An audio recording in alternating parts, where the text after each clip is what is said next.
Pour gros calamité, il y a un gros remède. Dans le monde moderne, nous avons accès à plus d'informations, Pendant que nous vivons égarés, plus d'éducation, société sans paix, plus l'argent, économie, nous vivons dans une misère noire, globalisation, isolation individuelle, monde religieux, bon Dieu inconnu, christianisme, sans Jésus-Christ, l'église là, sans conviction chrétienne, la foi. synagogue chrétien autant de voix saignées après l'élidie. Qui est-ce nous poil voyer et qui est-ce qui poil marcher pour nous? Moi répondre, c'est hier, devant Goliath, dans le temps moderne, nous avons besoin de l'autre David, c'est hier insister. Est-ce que vous voulez faire confiance? C'est comme ça moi répondre lui. Voyez-moi, pasteur Hérol Dufresne, MTS, MACA.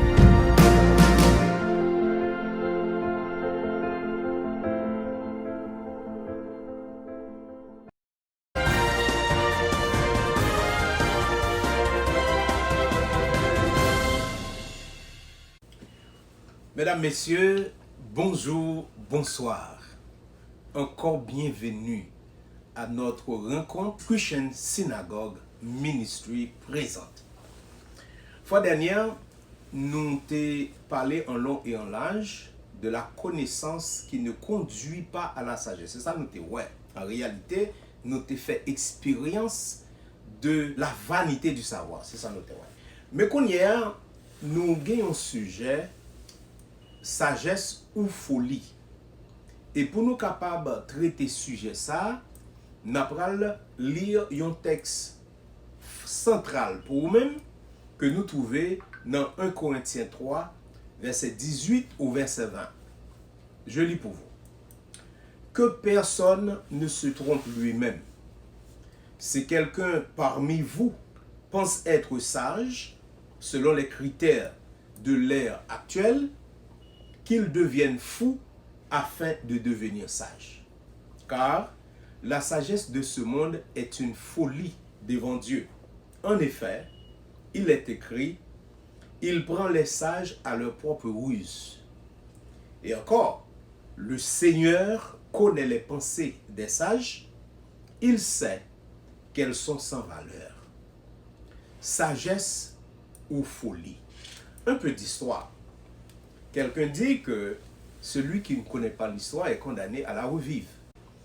Maintenant, la Première Guerre mondiale était un conflit qui s'était déroulé entre 1914 et 1918, principalement en Europe, pendant 4 ans.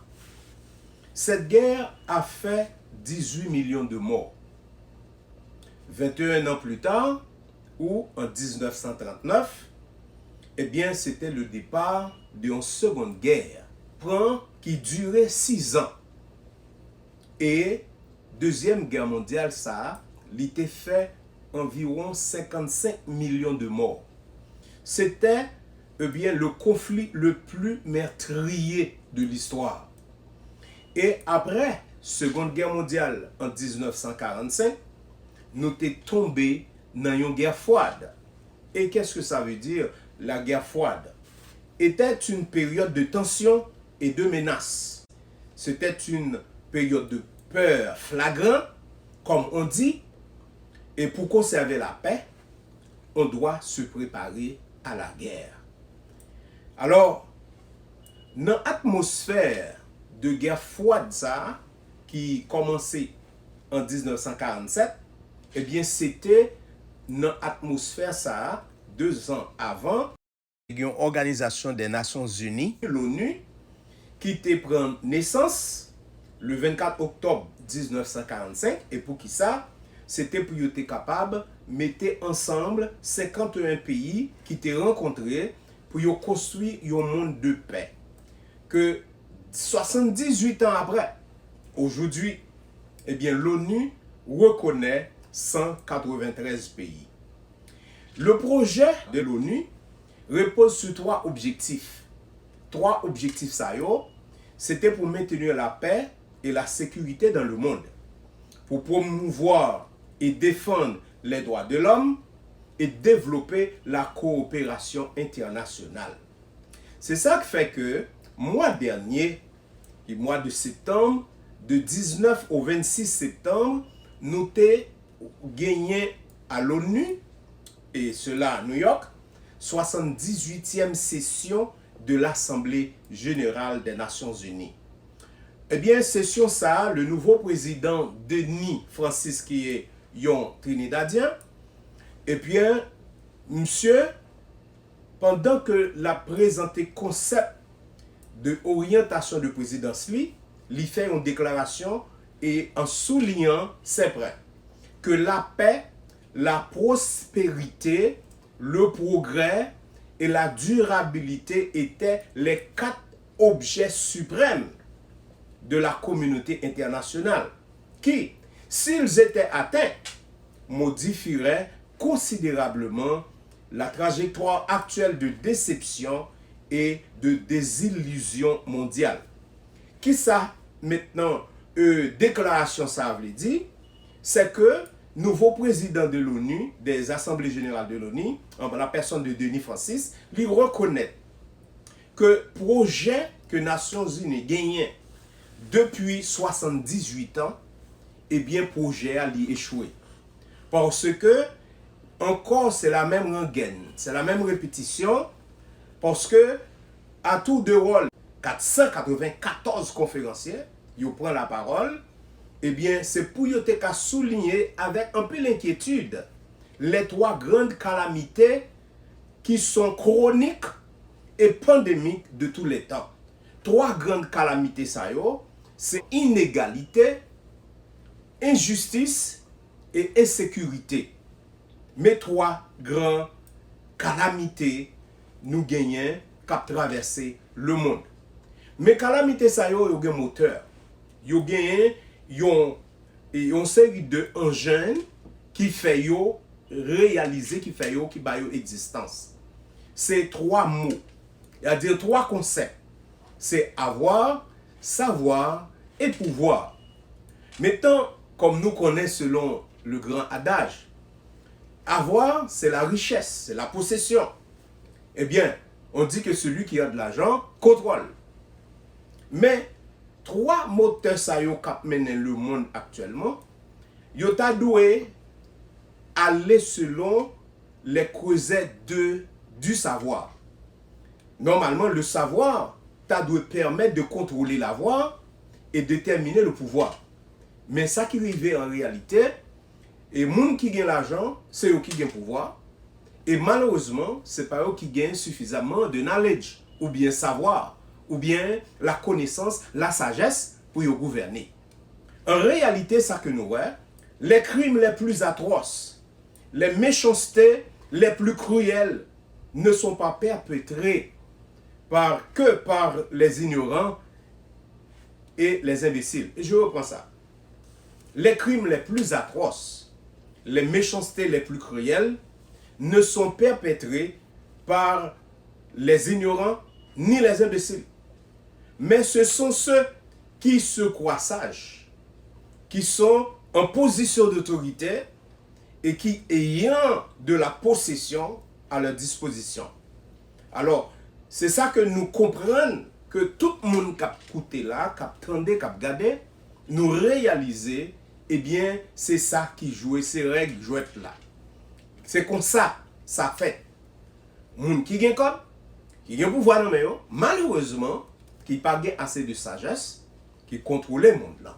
Moi-même ensemble avec vous, est-ce que nous avons posé peut-être nos questions en disant, est-ce que l'expérience du passé capable de servir nous, yon pont pour nous capables de vivre une vie meilleure, je dis, et pour nous construire un lendemain. Et nous pour prendre ça, est-ce que l'expérience que nous faisons dans le passé, les cas aider nous vivre plus bien, je dis, et nous construire un lendemain meilleur? Non. Moi-même, je suis que nous sommes d'accord que l'expérience nous-mêmes pas aider nous vivre plus bien. En réalité, ça qui passait, c'est l'espérance de l'éternité bienheureuse qui pourrait influencer positivement la vie d'aujourd'hui. Et je reprends ça. C'est l'espérance, ce n'est pas l'expérience.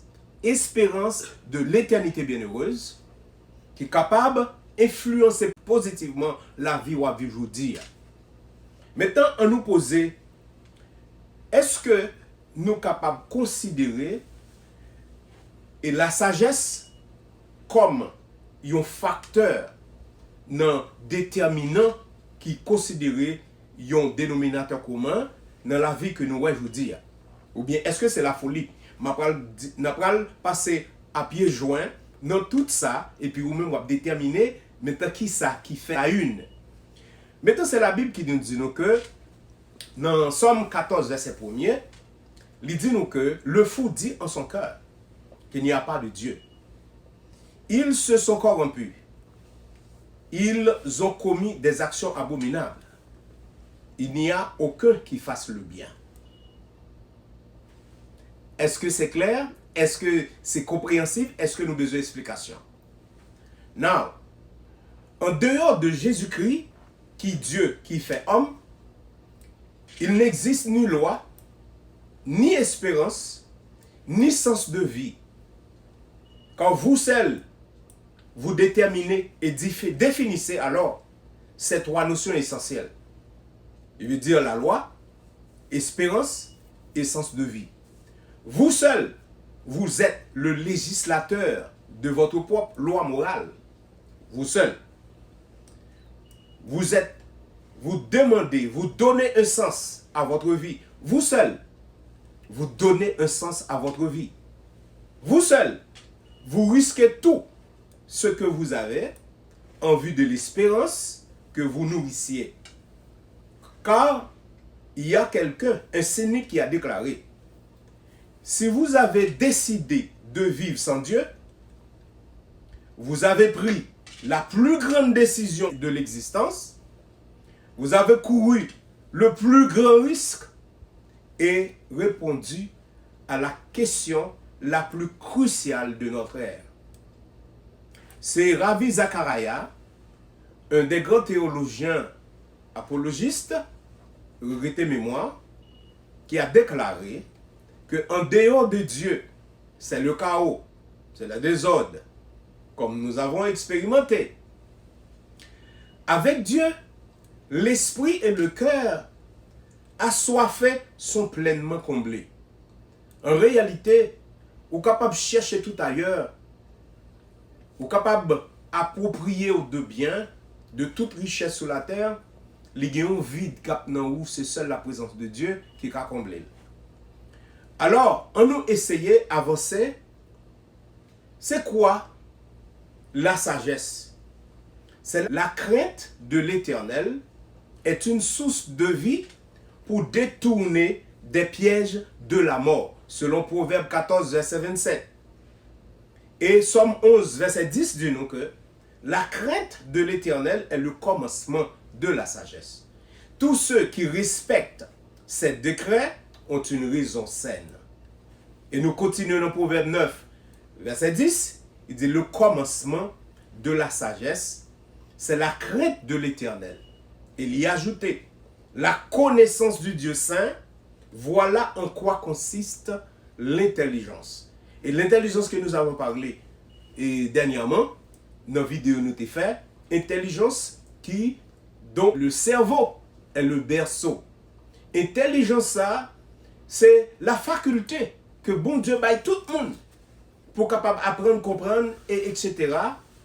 Mais intelligence ça, Socrate a parlé de nous que tous les hommes ont par nature le désir de savoir. C'est pas désir de savoir tout le monde gagne seulement, mais tous les hommes par nature, nous gagnons faculté pour connaître. Et pour connaître en particulier, pour connaître Dieu. Parce que nous avons vu que l'homme, intelligence que l'homme gagne, il fait des choses merveilleuses sur la terre. Et cela même, si que vous pas comprendre rien dans rien, ou qu'à prendre des hommes comme des dieux. Comprenez? Réalisant ça que l'homme fait, qui dépasse ses capacités que compréhension, mais après si que c'est pas le péché qui côté nous t'es qu'à aller. Mesdames, messieurs, la sagesse que nous parlons est une question de vie et de mort. La sagesse est une question de vie et de mort. N'a pas prendre Somme 90, n'a lire les versets 9 et 12. Tous nos jours disparaissent par ton courroux. nous voyons nos années s'évanouir comme un son. Les jours de nos années s'élèvent à 70 ans et pour les plus robustes à 80 ans. Et l'orgueil qu'ils en tirent n'est que peine et misère, car ils passent vite et nous nous envolons. Qui prend garde à la force de ta colère et à ton courroux, selon la crainte qui t'est due. Seigneur, enseigne-nous à bien compter nos jours, afin que nous appliquions notre cœur à la sagesse. Oh, quelle poésie, hein? Cette somme de vie et de mort est l'un des plus beaux de la Bible. En réalité, c'est une somme de sagesse vraiment qui fait transcender le cœur et l'esprit, parce que nous sommes capables de réaliser les comparaisons entre la fragilité et la brièveté de la vie humaine et la toute-puissance et l'éternité de Dieu sont très clairs, sont très évidents. Mais le bon usage du sens de la condition mortelle est une bénédiction inestimable. On nous mettait le clair pour vous. En réalité, mesdames, messieurs, la vie est tellement courte et la vie est tellement fragile, nous devons considérer la toute-puissance de Dieu et l'éternité de Dieu comme refuge. Alors, si nous avons saisi seulement la réalité de la mort, eh bien, ça t'a mis nous dans une position de bénédiction inestimable, parce que bon Dieu crée nous pour sa gloire. Et les bon Dieu, il faut que nous le glorifié, parce que chaque monde qui a marché sur la terre, c'est une merveille. Apprenons à bien compter nos jours. C'est Moïse, maintenant, qui a demandé bon Dieu pour intervenir. Parce que, en réalité, pour que nous soyons capables de faire le bon dépôt et faire bon de compte de la vie, nous avons besoin d'une compréhension. Une compréhension, maintenant que c'est le bon Dieu capable de nous. Et c'est ça qui fait que Moïse, il ouais que enseignement ça, monde qui était dans l'époque il n'y a pas de vraiment de compréhension ça. C'est pour cette raison ils comprennent que la compréhension de l'homme jusqu'à ce que Dieu brille sur eux par son esprit, il se met maintenant à la prière. C'est ça que fait Moïse a prié, parce que nous pas qu'à vraiment gagner intelligence, gagner connaissance ça. En réalité, il paraît un bagage qui est absurde. Pour nous capables de demander bon Dieu pour compter années, pour aider nous à compter années nous de façon pour nous appliquer et que nous à la sagesse. Et tenez bien, c'est sûrement une chose monstrueuse, cette absurdité. Parce que les hommes, en ce moment, peuvent mesurer toutes les dimensions du ciel et de la terre. C'est la science. En ce moment même, les hommes sachent combien de pieds la lune est éloignée du centre de la terre. En ce moment même, les hommes connaissent quel espace il y a entre les différentes planètes, alors qu'ils ne peuvent même compter 70 ans de leur propre existence. Il est évident donc Moïse avait de bonnes raisons, parce que ça que la demandé bon Dieu là, ça la demandé bon Dieu lui exigeait une sagesse qui est rare, que l'humanité pas gagne. Et nous regardons la dernière partie dans le texte là, qui dit, enseigne-nous à bien compter nos jours, afin que nous appliquions vraiment notre cœur à la sagesse, lorsque nous comprenons la brièveté et de la vie humaine. Ça pas fait en réalité. Et c'est pour cette raison, il vient un principe, eh bien, des études montraient que tout le monde t'a doué des moyens. Alors, on nous dit tout le monde, les croyants, des hommes qui croient en bon Dieu, Dieu t'a doué des moyens pour aider les gens, que ce soit à l'intérieur et à l'extérieur de l'Église, à voir que la sagesse de Dieu est efficace.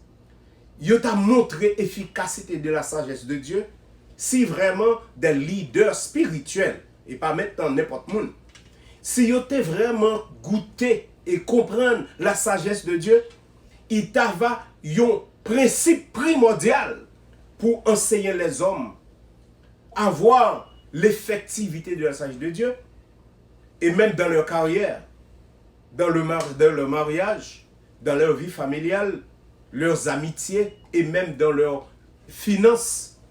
La sagesse de Dieu t'a aidé nous pour nous faire meilleures choses.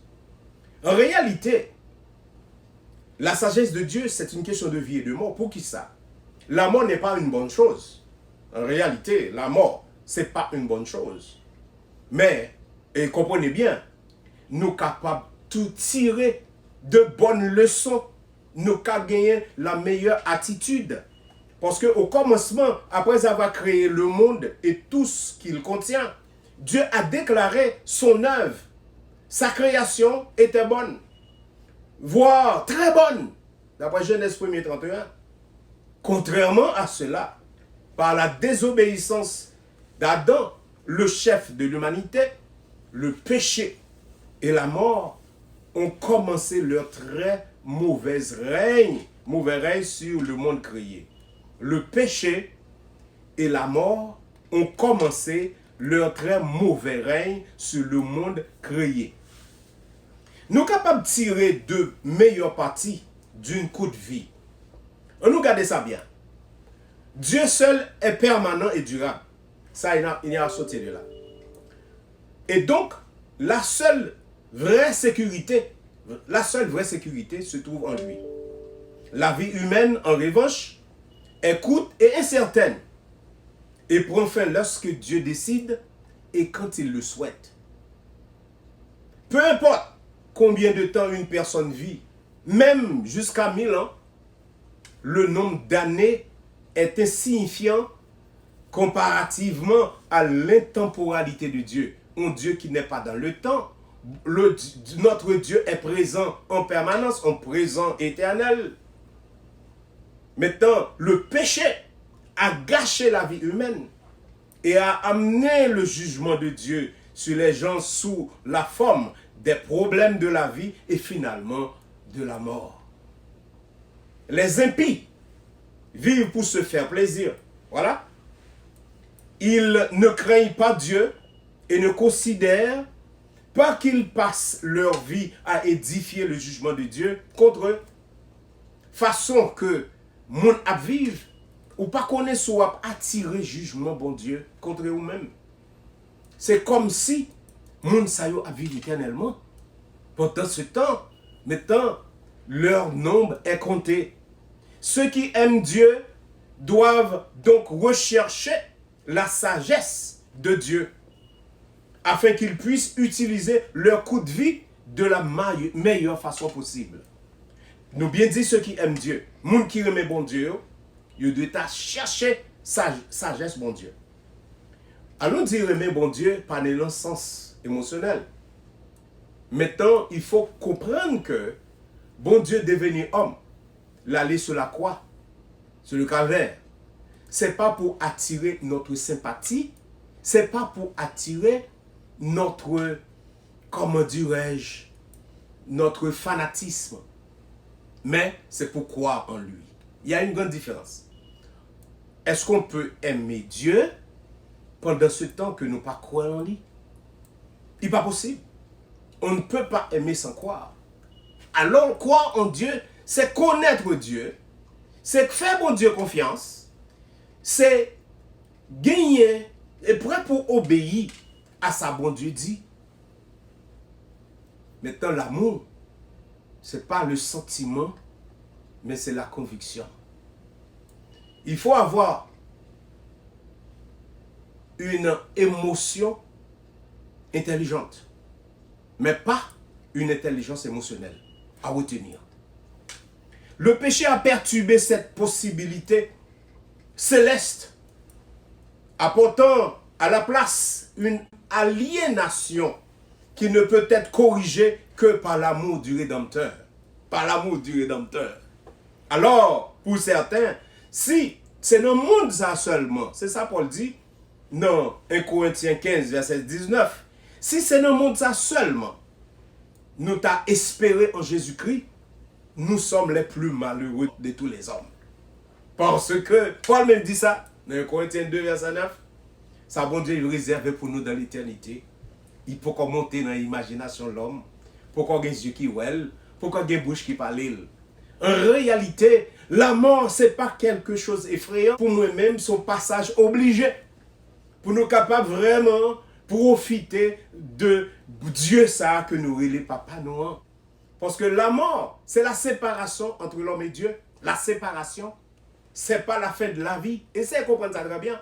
Essayez de comprendre ça très bien. Parce que dans le jardin d'Éden, l'homme désobéit à Dieu, immédiatement, il gagne une mort et morale. Il n'y a pas qu'à voir bon Dieu, il n'y a pas que s'étendre ou qu'attendre, il n'y a pas d'en filer chez bon Dieu. Immédiatement. C'est le premier mort. Deuxième mort physique, l'esprit peut le détacher du corps. Mais l'esprit ne meurt pas. Hein? L'esprit va continuer à faire son bonhomme de chemin en attendant le jugement pour déterminer l'éternité malheureuse ou bien heureuse. Maintenant, ce n'est pas quelque chose d'effrayant en réalité.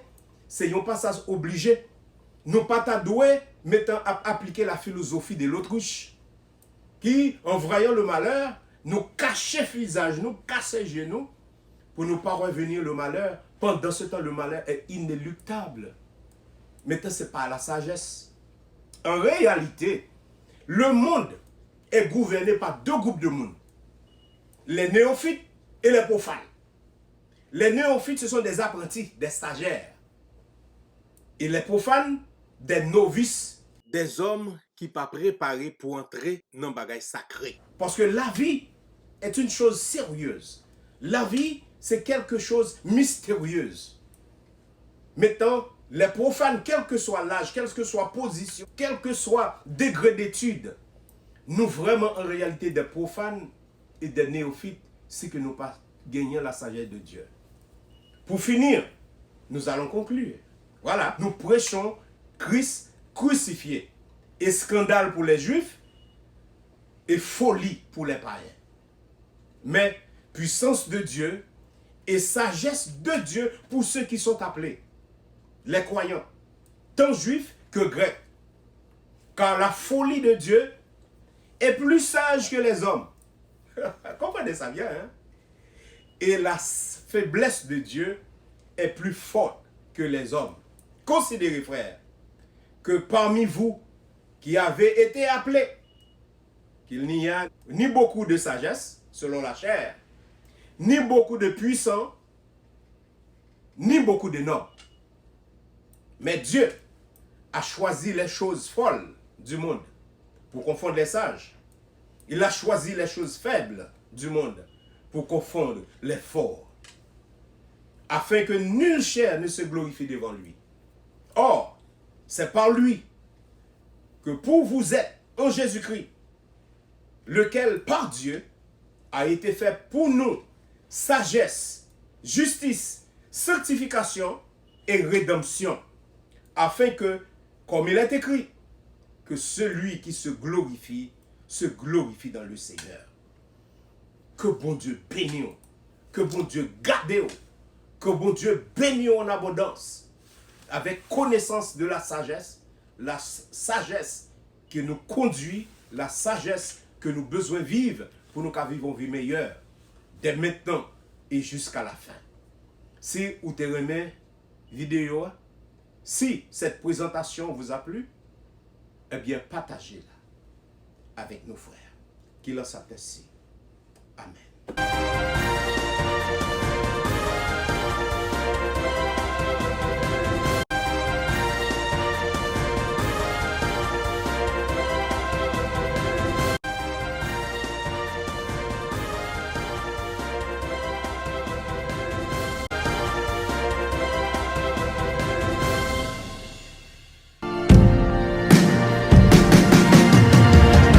Synagogue chrétien Ing. Synagogue chrétien. Synagogue chrétien. Synagogue chrétien, l'école pour connaître parole bon Dieu. Vin joindre pasteur Erol Dufresne avec tout autre pasteur dans synagogue. Écris-nous sur email ça. Dirt@christiansynagogue.org tru-tristiansynagogue.org ou bien relez-nous dans 561 639 96 08 561 639 9608. Équipe synagogue là pour répondre à toutes questions ou intérêts que vous avez.